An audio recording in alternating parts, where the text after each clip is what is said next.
Today we're visiting Casa Nonna restaurant, and Chef Julie Elkind has invited us into her kitchen, where she will be creating recipes using creamy Kozy Shack's no sugar added puddings. Hi, I'm Executive Pastry Chef Julie Elkind for Esquared Hospitality, and today I'm going to show you how to make Kozy Shack's no sugar added rice pudding filled cream puffs. So the first thing we're going to start with today is making our pâte de choux dough, which is a steam-rise dough, which we're going to make so that we can add our no sugar added rice pudding into it when we're set. So the first thing that we're going to want to do is add our liquid ingredients in. So we're going to want to add our milk,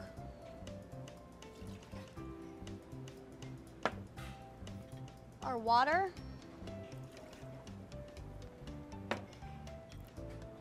for this situation, I'm just supplementing our regular sugar for stevia. So you just get a little bit of the extra sugar that, we want to keep with our nice no sugar added theme.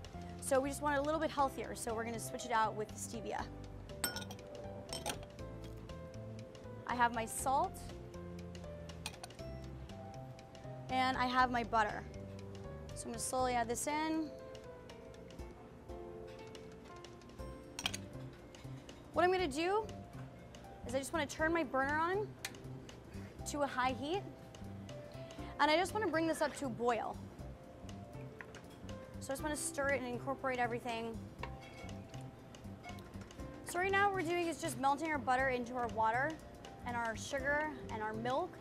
And what it kind of looks like is when you make mashed potatoes, where you have a little of the butter separating on top. So now I've brought all of my liquid ingredient up to a boil. What I want to do is very quickly add all of my bread flour.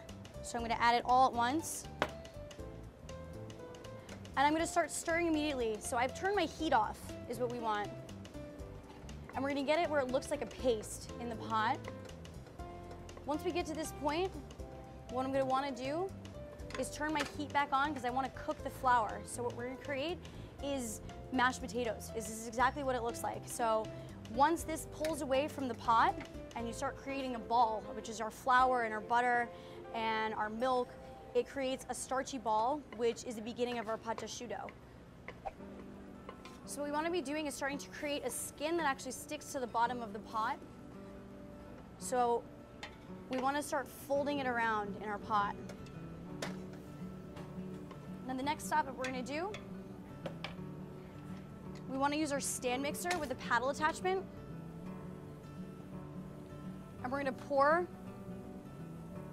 all of our pâte de choux dough into the stand mixer. Now we want to leave it at just medium to low speed so that what we're doing right now is releasing the steam from the dough. So this is what's going to get us our product. When we put it in the oven, it releases steam as well. So this is the beginning of it. So what we want to do is let this go in the mixer until we stop seeing steam come out of the bowl. So you can see we have a nice flow of steam going right now. So our dough is cool enough now that we don't have the steam releasing from the actual mixing bowl. So what I'm going to do is slowly add my eggs in. I want to add it slow because the dough is going to stick to the sides of the bowl and we want to make sure it's really even and incorporates well. So I'm going to do them at maybe 1 or 2 eggs at a time. And I can kind of play with the speed. I can go from low to medium and between medium and high, but I wouldn't go too crazy because you can get dough kind of flying out of the bowl. And we want to keep it, nice and neat, and we want it to incorporate properly. When we're about halfway through adding our eggs, I want to shut it off for just a minute. I want to release my mixer, and I just want to scrape down the sides of the bowl so that we're not getting any clumps in the dough, and we want to make sure it's smooth. We can take it off the paddle attachment too.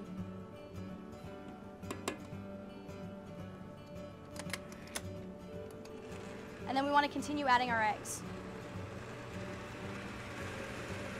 So you can see now that our dough is beginning to incorporate. So what I want to do is just lower my speed. And it should start looking like a batter. And it should start sticking to your paddle attachment. It's going to get a really nice smooth consistency. You can see that there's no clumps in the dough. This is where we want to be. And at that point we can shut our machine off. And we can remove our dough from the bowl. And we can start piping it onto the sheet tray where we're going to bake it. So now that our dough's set, this is what we want to see. We want to see a lot of nice elasticity, a nice smooth dough. This is the product that we want to look for. So what I'm going to do now is I personally like to use a piping bag. So I'm going to take my rubber spatula, my piping bag, and I'm going to fill it just a little bit so that I can pipe this onto the sheet tray and I can get nice uniform puffs that we can fill with our rice pudding. So you don't have to fill the entire bag because you don't want to work with too much product in the bag at one time. It can get kind of uncomfortable on your hand. So we just want to twist it off like this, and we need a sheet tray lined with parchment paper, and we don't need to grease it at all. This releases by itself off of the tray once it's done. So all we need right now is just to cut the tip of our bag with any household scissors. And we're going to pipe rounds onto our sheet tray.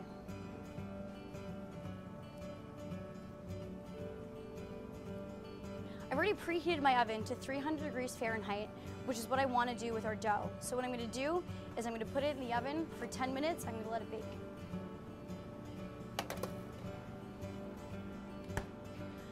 A little tip for the cream puffs is that after 10 minutes you've let it bake, just to crack your oven door open a little bit because it's going to release some of the steam and it's going to help the dough rise. So our first 10 minutes we want to keep the oven door closed.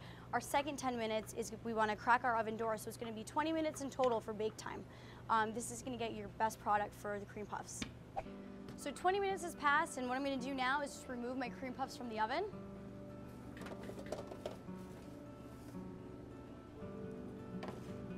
So you can see they puffed up really nice, they browned, and this is the product that we want to see, just a little bit of crack on the top. This is good. This is what happens right before we open the oven halfway through our time of baking. So once it cracks like this, all it does is rise up and we get a really nice product like this. Once we take it out of the oven, we want to let this cool for about 20 to 25 minutes just so that the inside of it actually gets cool enough where we can put our no sugar added Kozy Shack rice pudding in, and it's not going to melt and ruin the product itself. So let's let it cool for 20 minutes. Now that my cream puffs are cool, I have a very wide option of things that I want to fill it with. So I can use any of the no sugar added Kozy Shack puddings. So today I'm going to use the rice pudding, but you can also use the chocolate pudding or the no sugar added tapioca, which all work really well in this because it hollows out and these fit really great inside any of the cream puffs. So for now today what we're going to do is fill them with the no sugar added rice pudding. So something you can do to actually make a hole is just use like a household straw. So what I'm going to do is just poke a hole in the side with the straw so there's somewhere to insert it so we can add our rice pudding. So I'll do maybe 3 of them right now. And I've put my rice pudding in a piping bag right now just because it's easiest to fill the cream puff with. So again, I want to just cut the tip off of it, set my stuff aside, and I can just fill it with my rice pudding. So you know it's full if it's starting to come out the side. This is okay because we can always clean up the side of it. So now that I have my cream puffs filled with the Kozy Shack no sugar added rice pudding, you can accompany it with many things. But today I'm going to show you how to make a no sugar added raspberry coulis sauce to go with the cream puffs. So this is going to accompany the rice pudding very nicely. So we can get started on that. So now I'm going to show you how to make a no sugar added raspberry coulis sauce that can go with our no sugar added cream puffs filled with the Kozy Shack no sugar added rice pudding.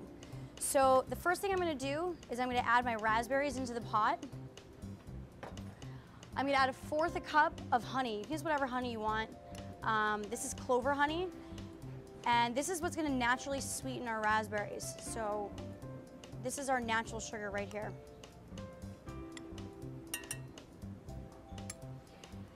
And then I want to do equal parts water to our honey. So we had 1/4 cup of honey. We're now going to do 1/4 cup of water, and this is just going to help even out our recipe. We're going to turn our heat on medium. And I prefer whisk. I'm just going to kind of smash the berries a little bit. We really want to get the juices out so that our sauce is really nice and fragrant with raspberry.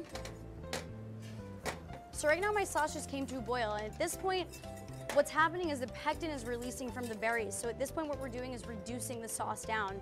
That's actually going to make it naturally thicker. So our sugar sweetens it, our sugars from the honey sweeten it. The water helps pull it all together, and the raspberries pectin helps create the sauce. So what we're doing now is just reducing our sauce down so we can get a nice coulis sauce for our cream puffs. So after my sauce has come to a boil, it's reduced and become thick enough to coat the back of a spoon.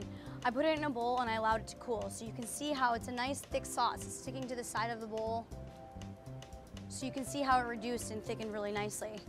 This is the point when I can use it on top of my cream puffs. So this was filled with the rice pudding, the no sugar added rice pudding. One thing I can do to make it nice is put some fresh raspberries on the plate as well. So this is really adding another nice natural sugar to the plate. I can grab a spoon, and what I can do is just take some of my sauce and I can just spoon it over the cream puffs. So we're getting a really nice color contrast. We have the crunchiness of the cream puff on the outside, and we have the creaminess of the no sugar added Kozy Shack rice pudding on the inside. So we get a nice contrast, and we have a tart, no sugar added raspberry sauce that goes with it, and we have a really great healthy dessert that's great for little dinner parties or anything you want to use it for. So this is a really great recipe. Thank you for joining me today. I'm Executive Pastry Chef Julie Elkind. And for more great recipes, go to CozyShack.com or visit us on Facebook. For heart-healthy tips, visit www.CozyShack.com.